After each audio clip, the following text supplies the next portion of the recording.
Les divers aspects de la lumière de Jésus, partie 2. Comment la lumière de Jésus peut-elle transformer notre vie quotidienne?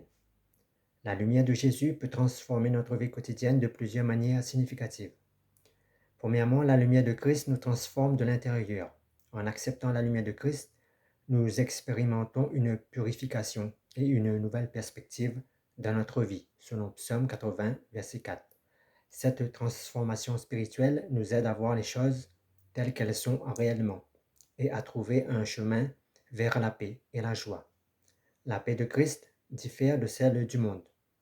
La paix du monde nous procure une satisfaction temporaire, mais face aux difficultés, elles font comme neige au soleil, alors que la paix du Christ est un soutien, nous permettant d'avoir la paix même dans les épreuves de notre vie quotidienne.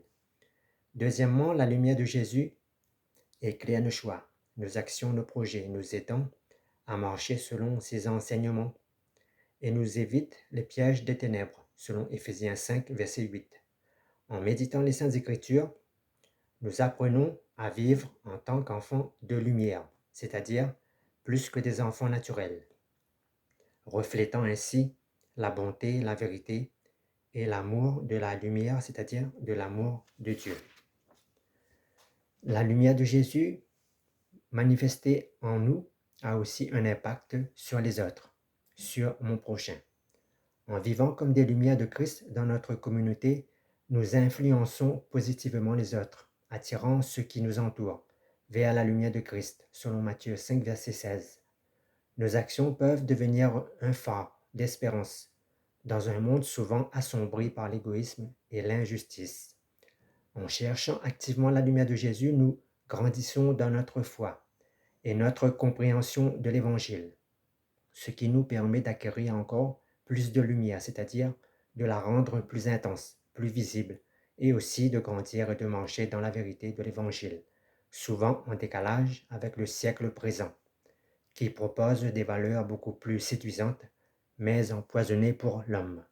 Si nous laissons la lumière de Jésus agir en nous, en ne la limitant pas par nos raisonnements, alors la lumière de Jésus transforme notre existence en profondeur.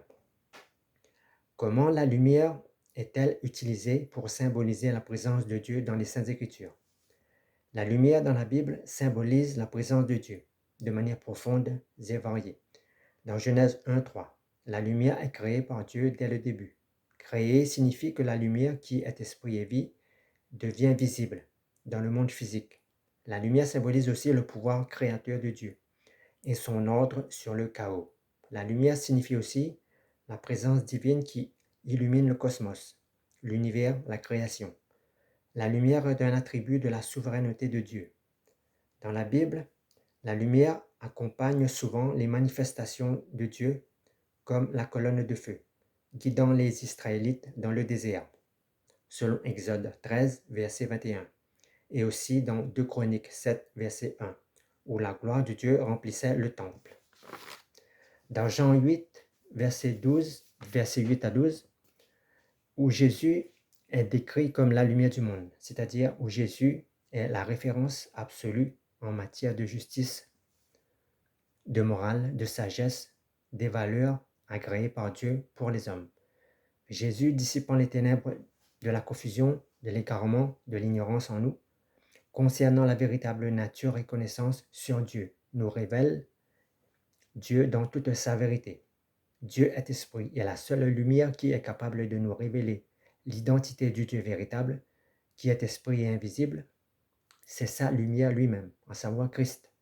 Toute lumière qui parle de Dieu sans Christ sont des lumières qui nous donnent accès à une connaissance approximative et partielle de Dieu, qui n'est pas la vérité absolue. Seule la lumière de Christ nous donne accès à la vérité de Dieu et rend compréhensible un Dieu esprit et invisible. Des versets comme le psaume 27, verset 1, affirment que le Seigneur est ma lumière et mon salut, c'est-à-dire que la lumière est associée à la sécurité, à l'espérance, à la tranquillité, à la paix. La lumière est un élément central de la présence, de la gloire et de l'action de Dieu dans notre vie et aussi dans le monde. La Bible mentionne donc plusieurs types de lumière. Il y a la lumière divine qui représente la présence et la manifestation de Dieu. Par exemple, Genèse 1:3, Exode 13:21. Il y a aussi la lumière de Jésus qui est décrite comme la lumière du monde, Jean 8:12, contrastant avec les ténèbres du péché, selon Jean 1, verset 9. Il y a aussi la lumière des croyants. Les chrétiens sont appelés à être des lumières dans le monde, reflétant ainsi l'amour et la vérité de Christ, selon Matthieu 5, verset 14 à 16. Quatrièmement, il y a aussi la lumière de la parole, ou les saintes écritures, la Bible. Elle mentionne elle-même qu'elle est une source de lumière pour guider les croyants dans leur cheminement spirituel, selon Psaume 119, verset 105, par exemple. Quels sont les principaux obstacles à l'acceptation de la lumière de Jésus? Les principaux obstacles à l'acceptation de la lumière de Jésus est par exemple la préférence pour les ténèbres, c'est-à-dire la préférence pour les mauvais désirs, la désobéissance, l'incrédulité.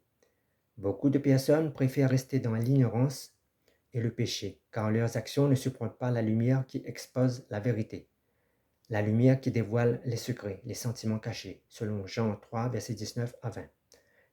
Les obstacles aux influences culturelles, traditionnelles, qui peuvent aussi être un obstacle à la lumière de Jésus. La science, le progrès technologique peuvent mener une nouvelle foi, une nouvelle lumière matérialiste dans le cœur de l'homme, plutôt qu'en Jésus, considérant la foi comme obsolète, dépassée.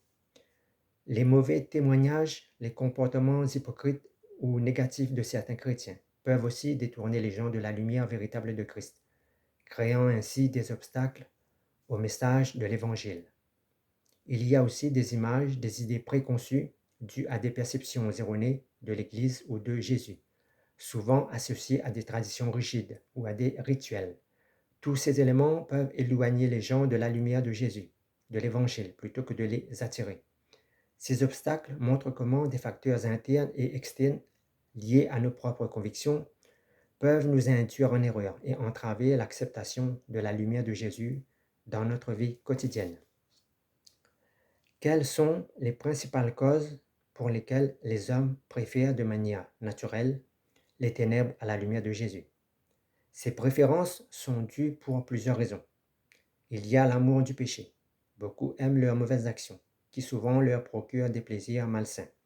Et ils craignent aussi que la lumière de Jésus expose leurs péchés, leurs mauvaises actions, ce qui les empêche de venir à Christ. Leur culpabilité les pousse à s'éloigner de la lumière de Jésus, selon Jean 3, versets 19 à 20.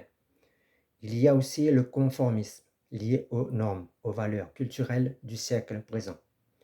La pression sociale et les influences en tout genre culturel peuvent amener les individus à rejeter la lumière de Jésus, préférant des modes de vie qui ne remettent pas en cause leurs valeurs ou leur comportement ou leurs convictions. Il y a aussi l'ignorance spirituelle. Les esprits des ténèbres aveuglent les cœurs, les âmes, rendant difficile la perception de la vérité et de la lumière de l'Évangile, selon 2 Corinthiens, versets 4 à 4. Il y a aussi la peur de la responsabilité. La lumière de Jésus implique une prise de conscience et une responsabilité face à des mauvaises actions, ce qui peut être inconfortable pour ceux qui préfèrent ignorer leur état spirituel. Ces éléments internes et externes nous montrent pourquoi beaucoup de personnes n'osent pas sauter le pas et marcher dans la lumière véritable de Jésus.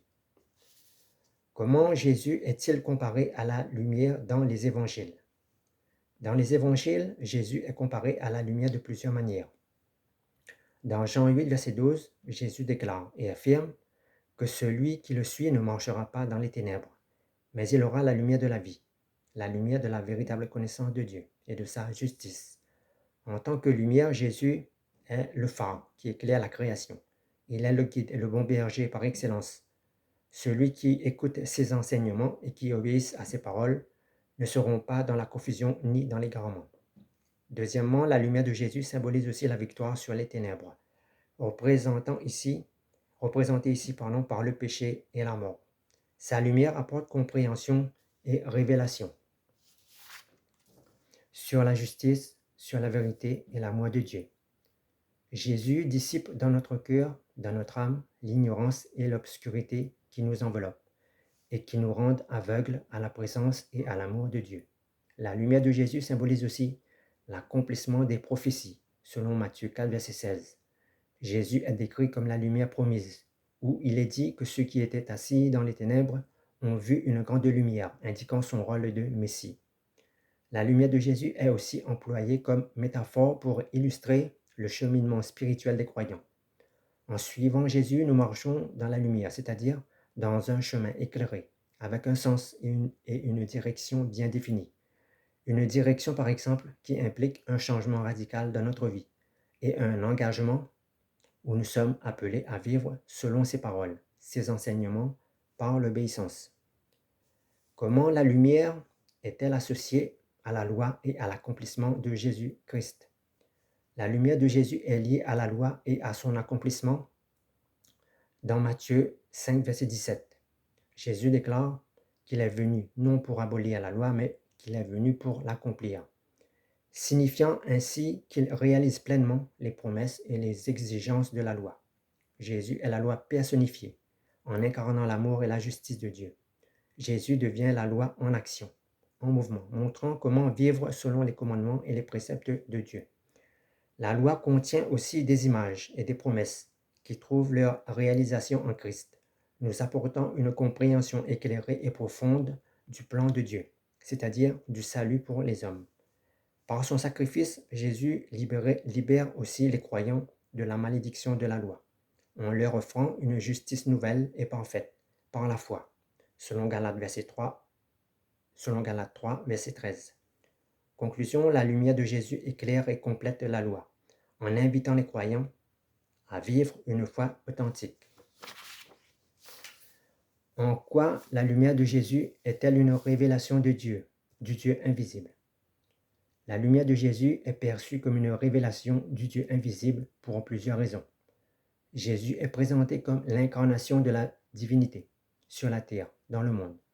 Jésus est décrit comme l'image du Dieu invisible, selon Colossiens 1, verset 15, ce qui signifie que Jésus manifeste les attributs et la nature de Dieu, d'une manière accessible à l'humanité. Sa vie et ses enseignements révèlent la perfection de Dieu, selon Jean 1, verset 18. Deuxièmement, la lumière de Jésus est aussi une lumière révélatrice. En se déclarant la lumière du monde, Jésus éclaire les ténèbres, l'invisible en nous, permettant aux hommes de comprendre la vérité sur Dieu et sur eux-mêmes. Cette lumière dissipe l'ignorance et le péché, offrant une voie vers le salut, selon 1 Jean 1, verset 5. Troisièmement, la lumière de Jésus incarne aussi un modèle de perfection. Jésus incarne les qualités divines telles que l'amour, la justice et la miséricorde. Par ses actions et ses paroles, Jésus nous montre comment vivre selon le standard et la norme de Dieu, illustrant ainsi la nature de Dieu, à travers des exemples concrets. Jésus, en tant que lumière, rend le Dieu esprit invisible, perceptible et compréhensible pour l'humanité. Comment la lumière de Jésus est-elle présentée dans les cérémonies de l'Ancien Testament? La lumière de Jésus est représentée dans plusieurs cérémonies de l'Ancien Testament, symbolisant la présence divine et la promesse du Messie. Dans l'Ancien Testament, la lumière de Jésus apparaît dans la création, dans Genèse 1:3. La déclaration de Dieu que la lumière soit établit la lumière comme le premier acte de création. Cet acte symbolise l'ordre divin et la séparation des ténèbres. Par exemple, les actes de ténèbres de Satan sont séparés de la lumière divine. Dieu déclare mensonge les œuvres de Satan, et Dieu déclare vérité ses œuvres et ses commandements. Dieu déclare qu'en matière de lumière, de vérité, de justice, il est la référence absolue. Et lorsque l'homme sera créé, il aura le choix entre la vérité de Dieu et le mensonge des ténèbres, de Satan.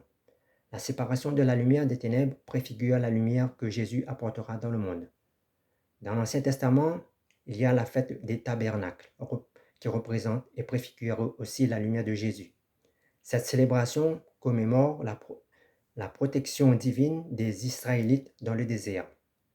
Les lumières allumées pendant cette fête symbolisent la présence de Dieu, et Jésus se déclare la lumière du monde lors de cet événement, affirmant son rôle central dans cette tradition. Il y a aussi les prophéties d'Ésaïe dans l'Ancien Testament, Ésaïe 9, verset 2. annonce que le peuple qui marchait dans les ténèbres a vu une grande lumière. Et cette lumière préfigure Jésus comme une lumière transformatrice pour ceux qui vivent dans l'obscurité. Dans le psaume 27, verset 1, ce verset proclame que l'Éternel est ma lumière et mon salut. Cela souligne que la lumière de Dieu représente la protection et est un guide pour ceux qui sont dans les ténèbres. Ce verset nous montre les caractéristiques de ce que Jésus va incarner comme lumière dans le Nouveau Testament. En résumé, les cérémonies de l'Ancien Testament préparent le terrain pour comprendre Jésus comme la lumière qui apportera rédemption et vérité au monde.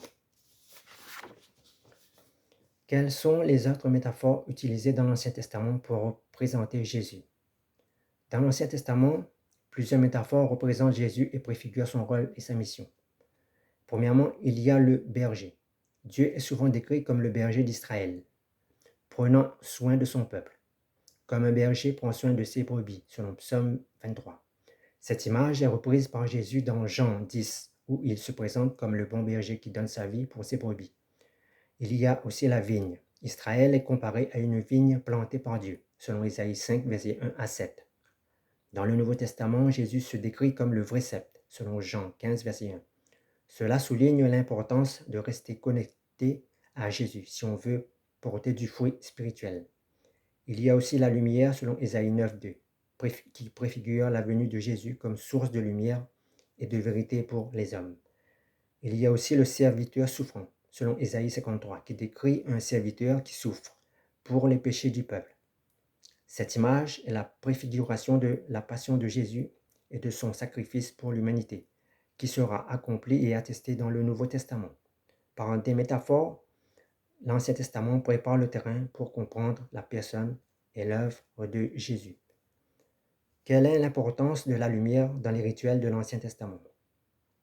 Dans l'Ancien Testament, la lumière joue un rôle crucial dans les rituels.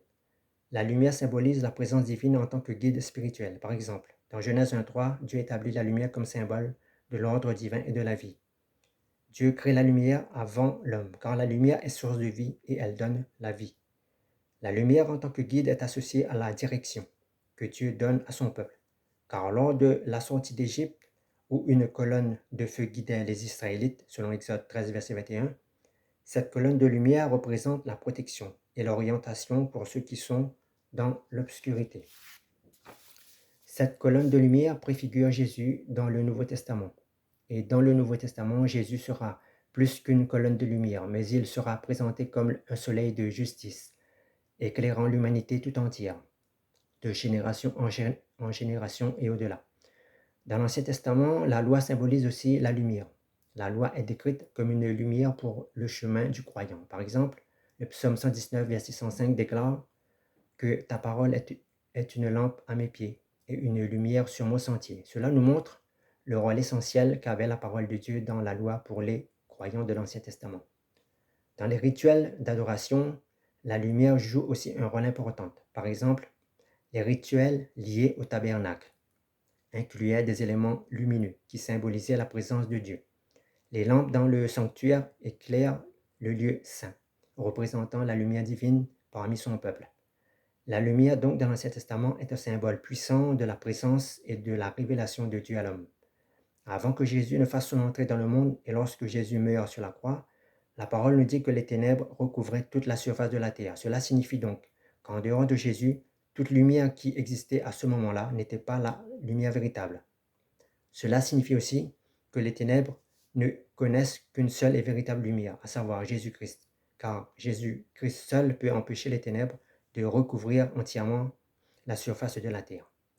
La lumière est une métaphore de la vérité et de la sagesse de Dieu, éclairant le chemin pour l'humanité. La lumière, créée au premier jour, préfigure Jésus, la lumière du monde. Cette lumière éclaire les cœurs et révèle la vérité de Dieu. Conclusion, la lumière est décrite comme une condition nécessaire à toute vie. Sans elle, il n'y aurait ni croissance ni prospérité. Son rôle est vital dans le plan de Dieu pour l'homme et de l'espérance en Jésus. Et la lumière est essentielle pour séparer la vérité du mensonge.